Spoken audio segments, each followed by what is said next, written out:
पाकिस्तान और बांग्लादेश के दरमियान पहला टेस्ट मैच कुछ देर बाद रावलपिंडी क्रिकेट स्टेडियम में शुरू होगा। बारिश के बायस टॉस ताखीर का शिकार, ग्राउंड का मुआयना किया जा रहा है। जाम के शहर यज़द में पाकिस्तानी ज़ायरीन की बस को खौफनाक हादसा, मरने वालों की तादाद 35 तक पहुंच गई, 18 जख्मी। बेशतर अफराद का ताल्लुक लाड़काना, घोटके और सिंध के दीगर शहरों से है। ब्रेक फेल होने के बाद हादसा पेश आया। उलटने के बाद बस में आग लग गई। 53 ज़ायरीन बस में सवार थे। इस्लामाबाद और रावलपिंडी के मुख्तलिफ इलाकों में कहीं हल्की तो कहीं तेज बारिश, मौसम खुशगवार हो गया। सड़कों पर पानी जमा होने से शहरियों को मुश्किलात, जहलुम और गुजरात समेत पंजाब के बेशतर शहरों में बादल बरस पड़े।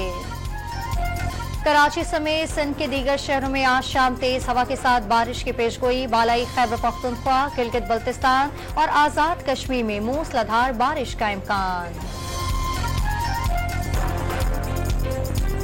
चिकला के कोरंगी से बैनुल सूबाई मोटरसाइकिल लिफ्टर गिरोह के 3 कारंदे गिरफ्तार। कब्जे से 31 चेचस, 6 मोटरसाइकिलें और मोटरसाइकिलों के पार्ट्स बरामद। शाम सूफी शायर शाह अब्दुल लतीफ भटाई का 281वां उर्स की तकरीबात जारी। उर्स के दूसरे रोज आज शाह लतीफ आलमी अदबी कॉन्फ्रेंस मुनक्किद होगी। आखिरी रोज वज़ीर आला सिंध मुराद अली शाह लतीफ अवार्ड्स तकसीम करेंगे।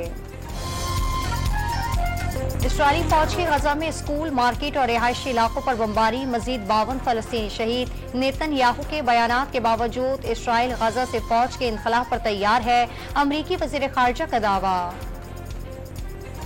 अमरीकी रियासत कैंटकट में शदीद बारिशों के बाद सैलाबी सूरत हाल, हादसात में 2 अफराद हलाक। भारतीय दारुल हुकूमत नई दिल्ली में भी मूसलाधार बारिश के बाद सड़कें ज़ेर-ए-आब आ गईं।